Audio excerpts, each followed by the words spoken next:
आज टाटा कॅपिटलमध्ये निर्भय महाराष्ट्र पार्टी आलेली होती। निर्भय महाराष्ट्र पार्टीचा अजेंडा आहे, जसं राष्ट्र प्रथम तसा एक एक माणूस प्रथम। 140 कोटी जनता हे आमच्या देशाचं वैभव आहे आणि आमच्या संविधानानं आम्हाला प्रत्येकाला अभिव्यक्ती स्वातंत्र्य दिलेलं आहे आणि त्या अधिकारांतर्गत आमच्यावर होणाऱ्या प्रत्येक अन्यायाच्या संदर्भात उपस्थित झालेले सगळे प्रश्न त्याचं उत्तर मागणं हा आमचा अधिकार आहे।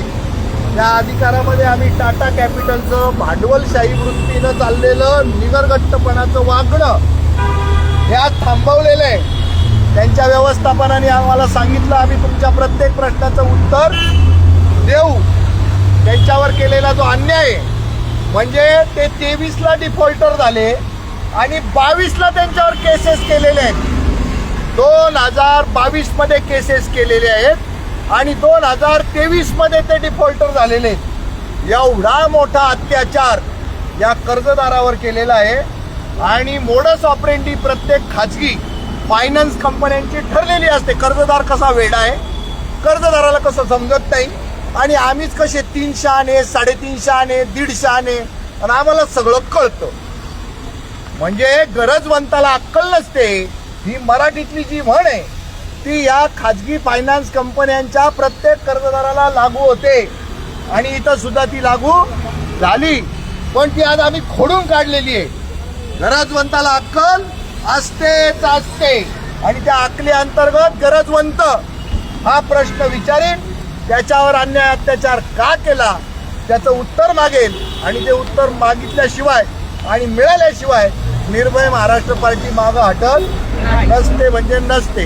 तर आज सगळ्या प्रश्नांची उत्तरं मिळवण्यासाठी पत्र देण्यात आले। जे पत्र पोलिसांना दिलेलं होतं, पोलिसांनी त्यांना बोलावलं होतं, पण त्यांच्यातला तो भांडवलशाही माज, तो सत्तेचा कैद, त्या पैशाचा कैद तर त्याच्या डोक्यातनं डायरेक्ट काढून टाकलेला आहे।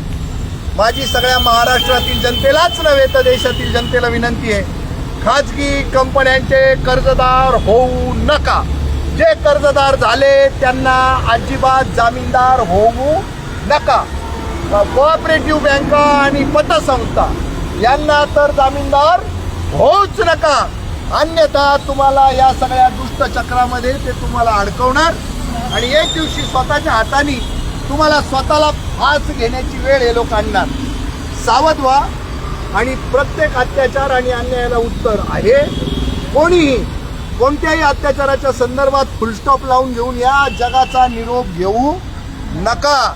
निर्भय महाराष्ट्र पार्टीचे हे सगळे निर्भय वीर, या सगळ्या निर्भय वीरांगना तुमच्या जगण्यासाठी प्रयत्न करणारे लोक आहेत। तुम्ही जगले पाहिजे, तुम्ही या देशाचं सौंदर्य आहे, तुम्ही या देशाची समृद्धी आहे, यावर निर्भय महाराष्ट्र पार्टीचा विश्वास आहे आणि त्याच नात्यानं आम्ही इथं पोहोचलेलो आहोत। आता आम्ही चाललेलो आहोत पुण्याच्या, ज्यांना पोलीस स्टेशनचं लाईव्ह करा असं सांगणं हे महत्त्वाचं वाटलं ते या पुणे महानगराचे पोलीस आयुक्त अमितेश कुमार यांच्या कार्यालयात आम्ही चाललेलो आहोत।